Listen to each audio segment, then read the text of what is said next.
ایک بزرگ تھے، یہ نہر کے کنارے وضو کر رہے تھے، تو کئی دنوں کے فاقے تھے۔ کیا دیکھا کہ پانی کی سطح پر بہتا ہوا ایک خوش نما سیب آیا، تو اشتہا غالب ہوئی، اس کو پکڑا اور کھا لیا۔ جب کھا چکے تو پھر خیال آیا یہ تو میرا تھا ہی نہیں، یہ تو مال لقطہ تھا، تو میں نے اس کو کھا لیا، اب اس کا مالک کیسے ملے؟ جس سمت سے پانی آ رہا تھا اس سمت سفر شروع کر دیا۔ کئی دنوں کی مسافت کے بعد دیکھا کہ ایک باغ ہے جس کی شاخیں اس پانی کی طرف لٹک رہی ہیں۔ سمجھ گئے کہ یہیں سے گرا ہوگا اور میں نے کھا لیا۔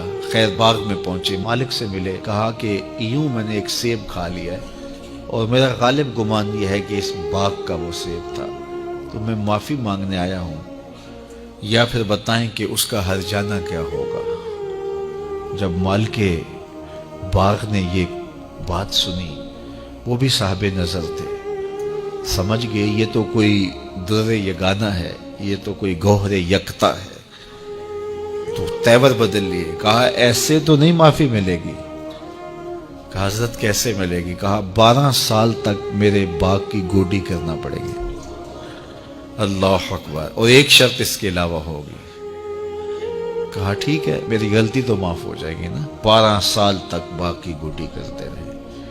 ایک دن فرمانے لگے وہ صاحب باغ جو تھے کہ سیب توڑ کے لاؤ، مہمان آئے ہیں۔ تو وہ سیب توڑ کے لائے تو وہ کچے ہی تھے، تو کہا تم 12 سال ہو گئے ہو سیبوں کے باغ میں رہتے ہوئے، تمہیں پتہ نہیں کہ کچے سیب اور پکے سیب کیسے ہوتے ہیں؟ کہا حضرت مجھ سے قسم لے لیجئے 12 سال میں ایک دفعہ بھی نظر اٹھا کے سیبوں کی جانب نہیں دیکھا۔ ایک سیب کھایا تھا، میں تو اس کی سزا بھگت رہا ہوں، میں تو گوڈی کرتا ہوں، اوپر کبھی نظر بھی میں نے نہیں اٹھائی۔ سینے سے لگا لیا، کہا ایک شرط تمہاری پوری ہو گئی، اب دوسری شرط ہے کہ میری ایک بیٹی ہے جو آنکھوں سے نابینا ہے، کانوں سے بہری ہے، بول سکتی نہیں، اور وہ اپاہج بھی ہے، چل بھی نہیں سکتی، اس سے تمہارا نکاح کرنا چاہوں، اگر تمہیں قبول ہے تو معافی ہو جائے گی۔ کہا ٹھیک ہے جی قبول ہے، میرا گناہ معاف ہو جائے، میں زندگی کاٹ لوں گا، کوئی بات نہیں ہے۔ خیر نکاح ہو گیا۔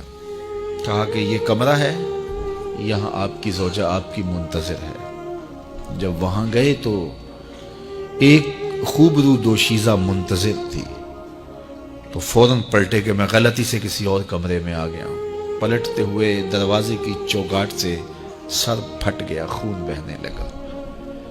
جب باہر آئے تو صحن میں پہنچے تو وہ بزرگ وہاں تھے۔ کہا کیا ہوا؟ کہ حضرت ایک غلطی کی سزا اتنی کاٹی، اب کہیں دوسری غلطی نہ ہو جائے۔ وہ تو کوئی اور ہے خاتون۔ کہا وہی تمہاری زوجہ ہے۔ تو میں بتاؤں کہ وہ بہری کیوں ہے؟ آج تک اس نے غیر محرم کی آواز نہیں سنی۔ تو میں بتاؤں کہ وہ بول کیوں نہیں سکتی؟ آج تک اس نے غیر محرم سے کلام نہیں کیا۔ اندھی اس طرح ہے، آج تک اس نے غیر محرم کو نہیں دیکھا، اور اپاہج اس طرح ہے، چل کے کبھی گھر کی دہلیز سے گئی نہیں ہے۔ تو اس خاتون کا جب نکاح ہوا اور پھر ان سے اللہ نے ان کو ایک بچہ دیا جس کا نام ہے الشیخ عبد القادر جیلانی۔ جب ماں باپ اس طرح کے ہوں تو بیٹے اس طرح کے ہی ہوتے ہیں۔ باپ کا لقمہ پاک اور ماں اپنی آبرو کی کیسی محافظہ، پھر در یگانہ اور گوہر یکتا جو پیدا ہوتا ہے وہ دین کی احیاء کرنے والا ہے، دین کی مردہ قدروں کو نئی زندگی دینے والا ہے۔ حضرت ملا علی قاری لکھتے ہیں کہ حضور غوث اعظم جب مجلس واعظ کرنے بیٹھتے تو 70 ہزار کا اجتماع آپ کے مجمع میں ہوتا، اور عمومی طور پہ اللہ کی رحمتوں کے حوالے سے بات کرتے، اور جس دن آپ اللہ کے قہر، غضب اور جلال کی بات کرتے کئی جنازے اٹھتے۔ یہ آپ کی گفتگو کے اندر عصر کا رنگ اور شیرینی تھی۔ اللہ اکبر۔ تو باپ دیکھیے کہ رزق کے معاملے میں کتنا محتاط ہے، اور ماں دیکھیے اپنی عصمت کی کتنی حفاظت کرنے والی ہے۔ مائیں بچوں کی تربیت کرتی ہیں، ماؤں کے ذریعے سے پاکیزہ صفت بچے جنم لیتے ہیں۔ تو لہٰذا ماؤں کو اچھی تربیت کا حامل ہونا چاہیے تاکہ وہ آگے اچھی تربیت خود کر سکے۔